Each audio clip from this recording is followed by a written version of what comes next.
25 বছর হয়ে গেছে। আমার কাছে কিন্তু সবসময় মনে হয় যে সেই তো এলাম, ইন্টার ফার্স্ট ইয়ারে পড়ি, মাত্র ভর্তি হয়েছি, দেখতে শুনতে হয়তো একটু ভালোই ছিলাম, একটা সিনেমার অফার পেলাম, বলল 3 মাস সময় লাগবে, 3 মাসে সিনেমা শেষ হয়ে যাবে। 3 মাসের জন্য বাড়ি থেকে এলাম,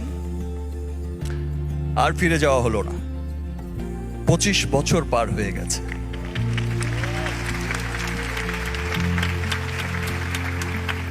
এক সময় যখন খুব হতাশ হয়ে যেতাম, ভাবতাম যে সত্যি হয়তো বা আমাকে দিয়ে আর কিছুই হবে না।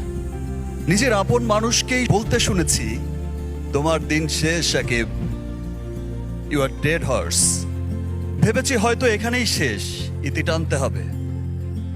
আবার ভেবেছি যাওয়ার আগে একটা ট্রাই করে যাই, না হলে চলে যাব, ছেড়ে দেব চলচ্চিত্র। যা পেয়ে শূন্য হাতে এসেছিলাম, যা পেয়েছি তা অনেক।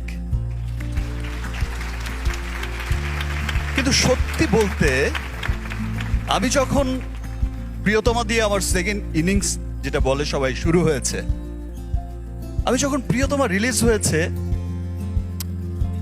তখন দেখেছি যে এত মানুষের ভালোবাসা।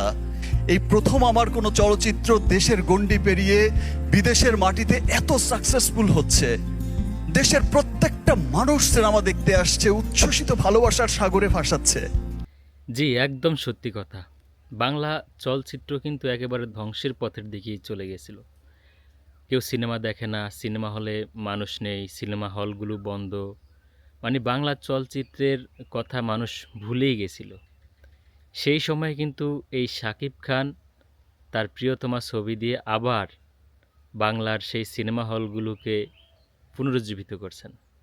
এর পিছনে ছিল অনেক ত্যাগ, অনেক শ্রম, অনেক কিছুই ছিল, যেটা শাকিব খানের মুখ থেকে আপনারা নিজেরাই শুনেছেন। তো বাংলার কিং শাকিব খান, আপনারা যারা ভালোবাসেন তারা সবাই কমেন্ট করে জানান।